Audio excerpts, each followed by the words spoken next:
Hello, everyone. Welcome to today's class. Today we will talk about natural calamities. Do you know anything about the natural calamities? Did you remember the last week we had a very big natural calamity, especially at West Bengal? Yeah, you may remember right now. So it was all about Amphan, right? The cyclone. Now, can you tell me something more about natural calamities or some other natural calamities? I know definitely you will tell about uh, the destructive earthquake, volcanic eruptions, hurricanes, tornado, cyclones, such kinds of very devastating or massively destructing natural events, right? Or even flood. Previous year we had great flood in South India, especially in Kerala. So these natural calamities will destroy massively human lives, animals, and property as well. All right. So, have you heard of any other natural calamity which normally erupts in the sea and the sea surges up on the shore and engulfs the city and towns and destroys everything? Large amount of flooding of water. Um, can you have a guess? Yes, it is called tsunami. What is really a tsunami? It's a kind of big water current, right? A kind of giant waves continuously coming up, like 100 feet high or so sometimes, and will be massively striking on the shore in destroying all the things on the shore, or it's coming up and engulfing the streets and the houses in the cities and destroying everything. Massive flood will be there, right? So do you know anything about why this kind of tsunamis take place or happen in the sea? It is found that they are often the result of various events in the sea, like volcanic eruptions and all. All right. So if we say a tsunami is a series of waves caused by earthquakes or undersea volcanic eruptions, okay? But as the waves travel inland, they build up to higher and higher heights as the depth of the ocean decreases. The speed of tsunami waves depends on the ocean depth rather than the distance from the source of the wave. All right. So every year, or quite often in the history of the world, these kinds of natural calamities strikes the world and destroys large amount of resources and kills a lot of human beings. All right. We know it is a kind of, we can also say that man-forced natural calamities are also existing. Human beings' destructive approach in nature will completely affect the natural existence of the earth, and that may also cause a lot of earthquakes and such kinds of conditions, right? So the human forced natural calamities also will be there. Now, have you heard about the term disaster management? Disaster management is a term which is very much in use nowadays to exist with nature and to fight against the oddities and problems which may occur anytime. We have to be completely prepared for that. So each individual should be prepared enough against all the disasters or natural calamities or any kind of catastrophic or destructive eventualities in our life, right? So it's a living skill. Disaster management, how to manage a disaster. A fire accident is a disaster, a flood is a disaster, okay, an accident is a disaster, an earthquake is a disaster. So we as human beings should learn how to withstand or how to manage the disaster or how to foresee the problems which are going to occur and how to prevent us from these kinds of difficulties.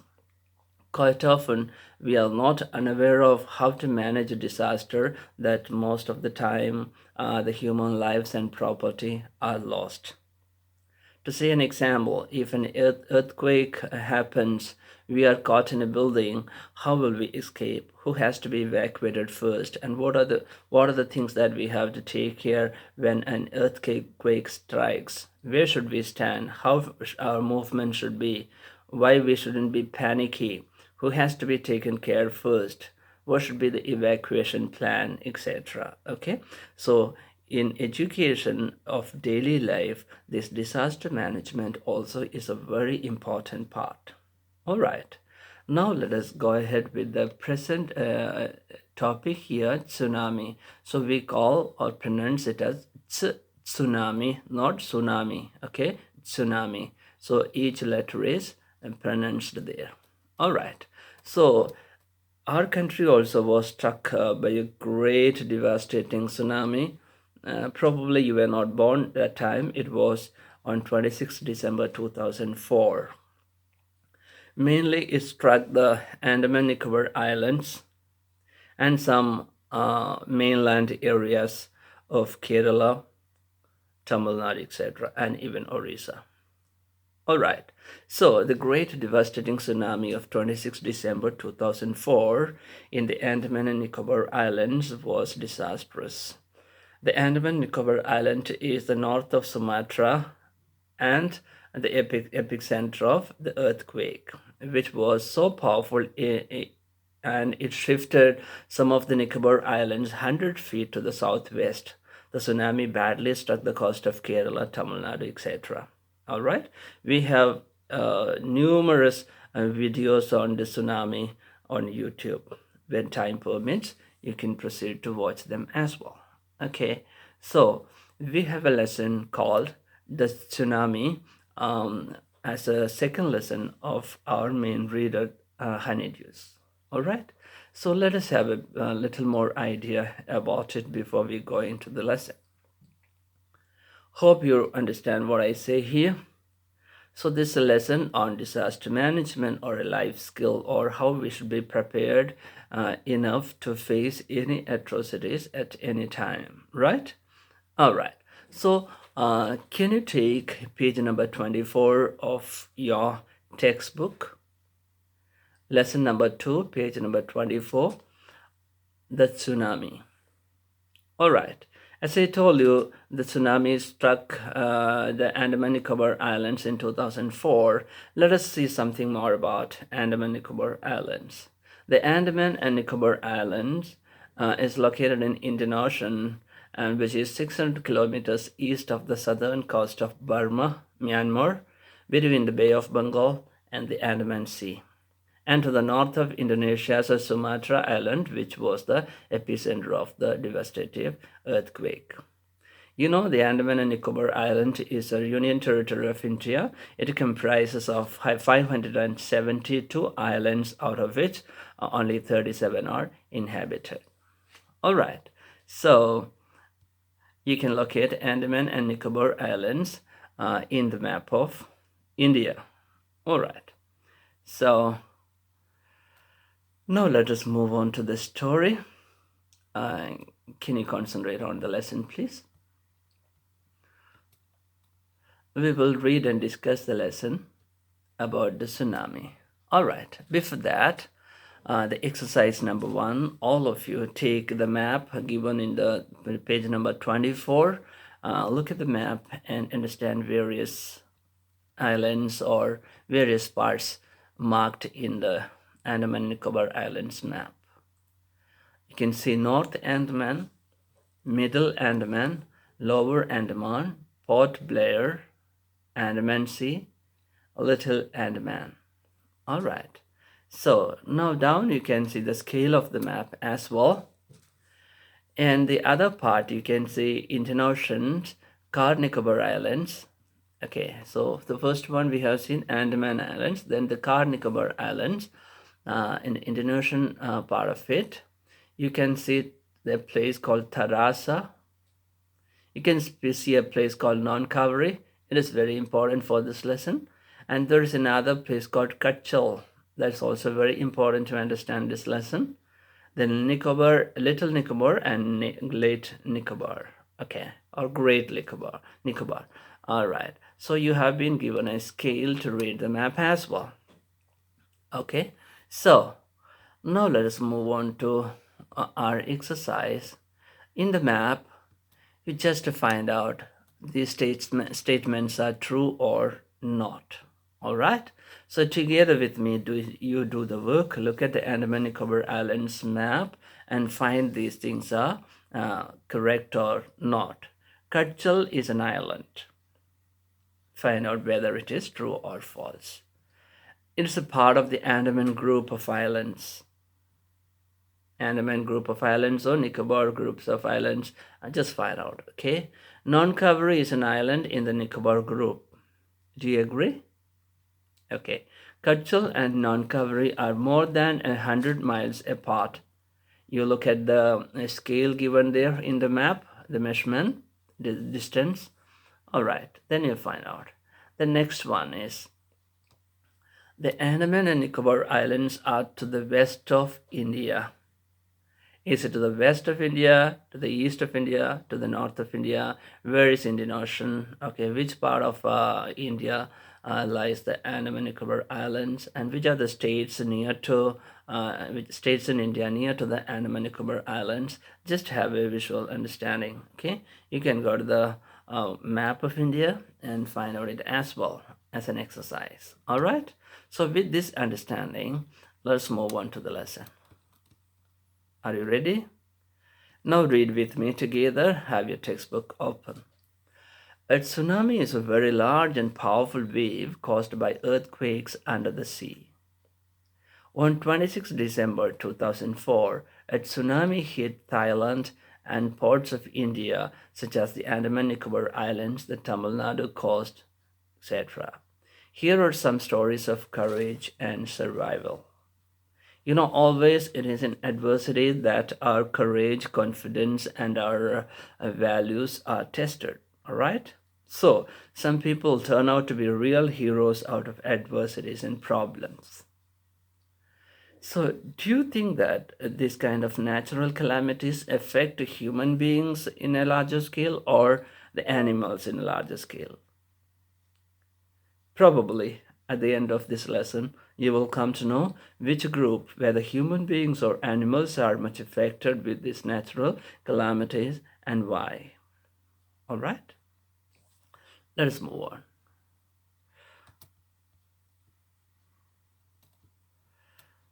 These stories are all from the Andaman and Nicobar archipelago. What do you mean by archipelago? Archipelago is a group of many islands and the surrounding sea area together, right?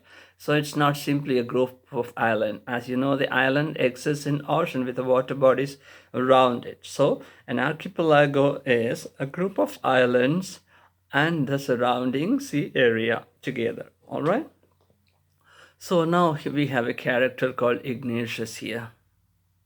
So Ignatius was a manager of a cooperative society, just like a bank, small miniature bank, in Kachal.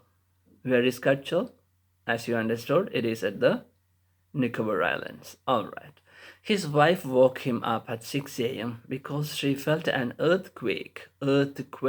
quaking, shaking. Ignatius carefully took his television set off its table for the fear that it would fall down in the earthquake, and put it down on the ground so that it would not fall and break. Then the family rushed out of the house. You know, when a disaster strikes, we have to come out of the house and be in the open for the fear that the house may break and fall and we may be the victim of that. All right. So, when the tremors stopped, the tremors mean the shiver, the shake, the earthquakes shake. Okay, shaking of the earth. Tremors stopped. They saw the sea rising. Does the tremor stand for a long time, 1 hour, 2 hour or so? No, it may be hardly a few minutes, right? So they saw the sea rising. How can the sea rise? The waves, the giant waves are coming up and up and up. Okay. So rising in the chaos and confusion. Chaos means disorder, right? Chaos, chaos, chaos. In the chaos and disorder confusion, two of his children caught hold of the hands of their mothers and father and mother's brother. So it was a big family and rushed in the opposite direction. He never saw them again. All these children, his father and his brother, nobody was seen again. His wife was also swept away in the earthquake. Only the three other children who came with him were saved. This was the fate of people. The same thing happened to so many teachers who were taking classes in one of the Kendriya Vidyalayas in Andaman Nicobar Islands. Or Port Blair or so, that some of them lost their lives as well. Okay.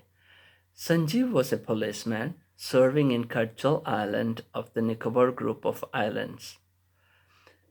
He somehow managed to save himself, his wife, and his baby daughter from the waves. But then he heard cries for help from the wife of John, the guest house cook. Sanjeev jumped into the water to rescue her, but they were both swept away. This is also the important thing that we have to take here.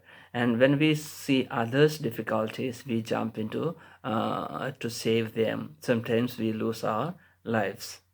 Have you heard about the Bravery Award for Children that India government is giving every year?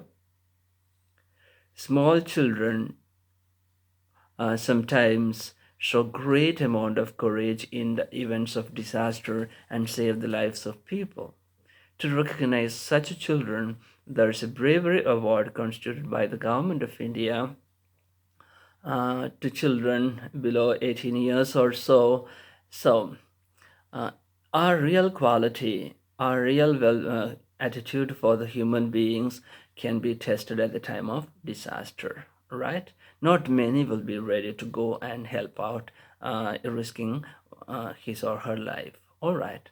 So here, 13-year-old Meghna was swept away along with her parents and 77 other people. She spent 2 days floating in the sea. Can you imagine? Even 5 minutes floating in the sea is so terrific for us. So what I can say, unimaginably terrible. So this girl was floating 2 days on the ocean. She spent 2 days floating in the sea, holding on to a wooden door. 11 times she saw relief helicopters overhead coming to save, but they didn't see her. She was just like a tiny spot that the helicopter could not spot her. She was brought to the shore by a wave and was found walking on the seashore in days in complete confusion. All right, so let us listen to another story. Almas Javed was a 10-year-old child. She was a student of the Carmel Convent in Port Blair, where her father had a petrol pump. Her mother, Rahila's home was in Nankaveri Island. The family had gone there to celebrate Christmas. When the tremors, the shake, the earthquake came early in the morning, the family was sleeping.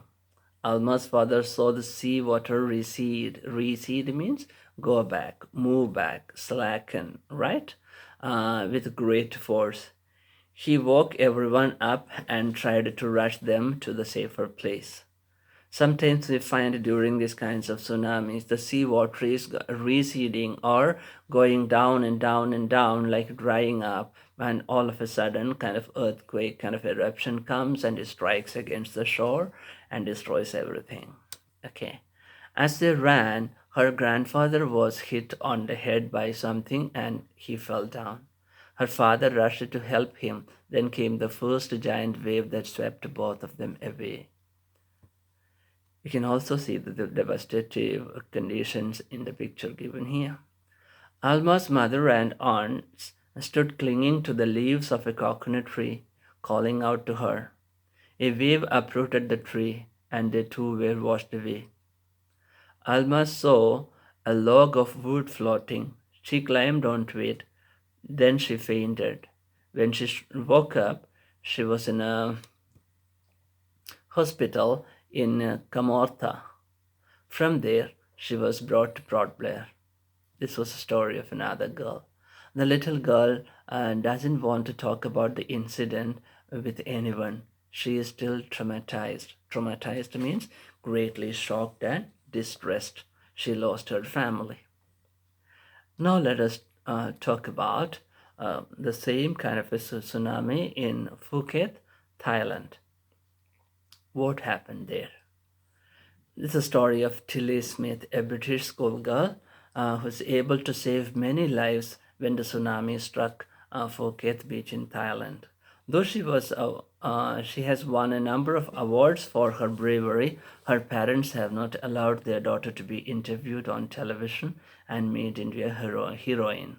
They didn't want the publicity.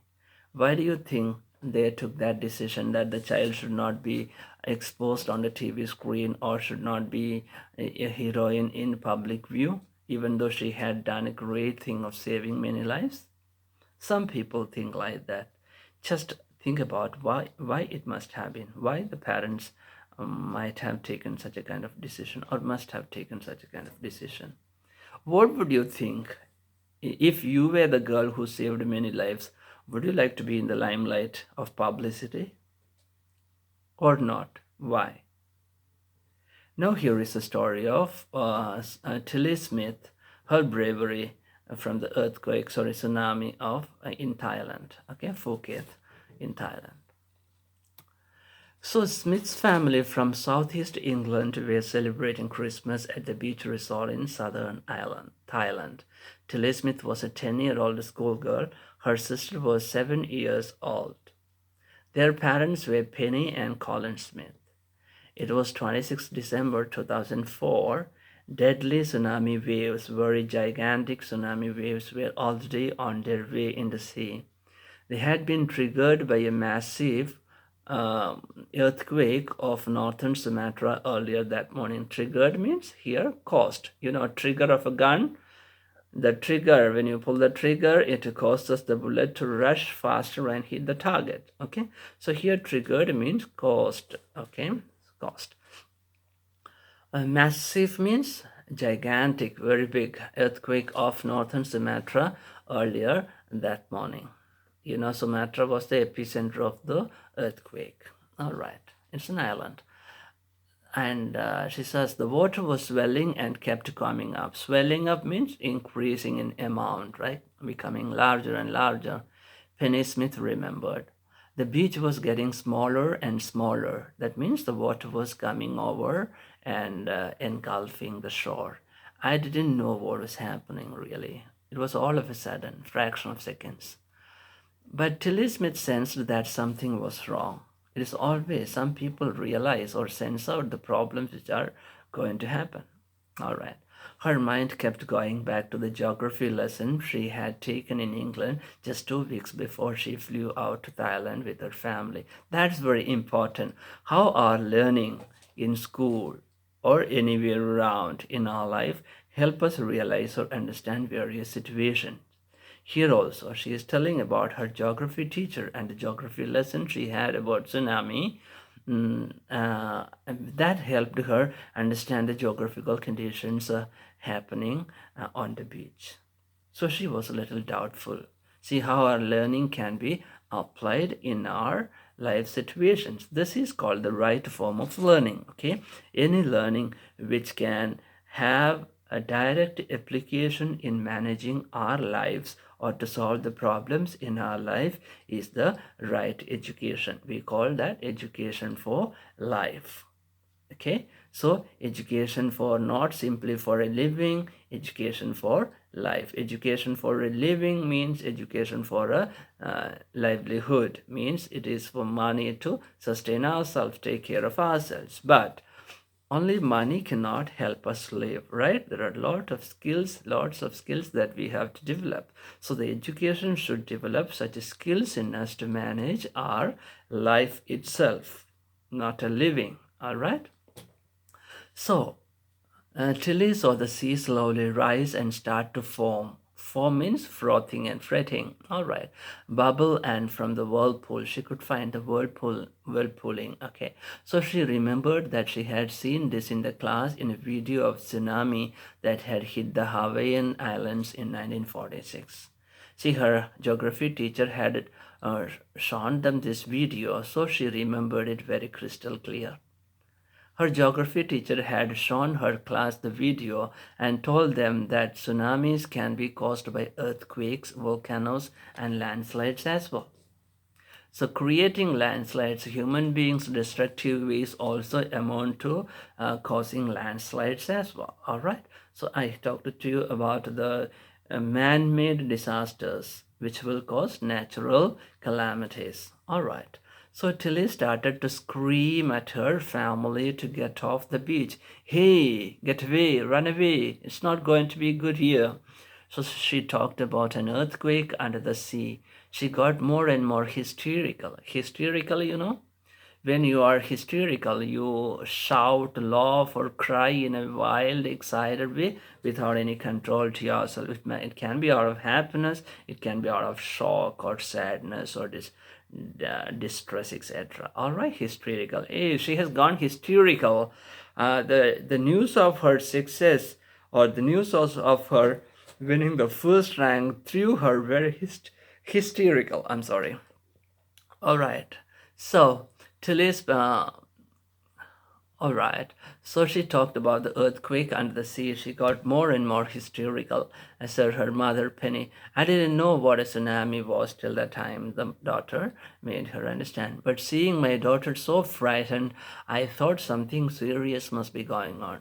Tilly's parents took her and her sister away from the beach immediately to the swimming pool at the hotel. A number of other tourists also left the beach with them. Then it was as if the entire sea had come out after them. I was screaming, run! You can imagine the situation when we are reading it. The family took refuge, means shelter, to safety, in the third floor of the hotel. The building withstood means survived, okay? The surge of 3 tsunami waves. Surge means coming up and engulfing, over covering up, okay? Something coming in big quantity and covering up. All right, that's called surging water, we can say, okay? So 3 tsunami waves. If they had stayed on the beach, they would not have been alive. See, if they had stayed on the beach, they would not have been alive. If I had not done the mistake, I would not have been punished. If I had reached there in time, I would not have missed the flight. All right. Okay, so the family, later met other tourists who had lost entire families. Very sad. Thanks to Tillie and her geography lesson, they had been forewarned. Forewarned means warned before. Forearmed, forewarned, warning before. For friend. All right, so FORE is a prefix. Okay. Forerunner, one goes first. Okay, forerunner, one goes before the other, means the first one, right? So Smith later met the other tourists who had lost entire families. Thanks to Tillie and her geography lesson, they had been forewarned. They had been warned against the calamities. All right. So here also, when natural calamity strikes, before that, the weather forecast will be there, and the kind of warnings will be given that it is very dangerous to go outside. We will have this many kilometer speed of wind, or the tsunami, or anything kind of thing is expected, or flood is expected, heavy rain, lightning, thunder is expected. So we will be given warning signals. Okay, this is called forewarning. All right. Tillie went back to her school in England and told her classmates her terrifying story. Okay, about the earthquake and how she caused or helped to save the lives of people. All right. Now, this is a direct example of how learning in school can be useful for a child's life or managing different situation in life. Okay, any kind of a schooling or any kind of a learning anywhere should be of such kind of value in life. All the other kinds of bookish learnings have no value. We forget everything, and these things will not help us live our life or make a living in our life. Okay, we take examinations, we write, we learn a lot of things, we mug up a lot of things, we get things by heart, and we forget after the examination. Okay, so it is said that what remains after whatever you have learned in school is what is education. Okay, I caught it in a wrong way, and one of the thinkers said, what remains in a person after long years of schooling, when everything has been forgotten, what remains with him is what is the real education. That means the knowledge and skill which remain with us after we forget everything that we have learned is education. That means education is skill building. Once we learned driving, we never forget. Once we learn swimming, we never forget. Just like that, the learning in our education system should be such a skill development one, that the children should be enabled to develop skills so that they can use their skills in their lives. Okay, so that is what is a real education. All the other examinations and stunts and things and learning and getting things by heart and lot of amount of knowledge that we acquire without any use in our daily life turns out to be meaningless. All right, so today we talked about tsunami, and we talked about the great tsunami of 2004 December 26 in Port Andaman Nicobar Islands, as well as the one in Thailand, Phuket. All right, here we end this class, and in the next class we will discuss the remaining part of the lesson. Hope you understood. Try to catch on with some videos of tsunami on YouTube and try to understand more about tsunami. And you may also watch some videos. And let us wind up here. Hope you had a good understanding about the lesson. Try to read the lesson once again. Thank you. Have a great day. Stay safe. Bye-bye.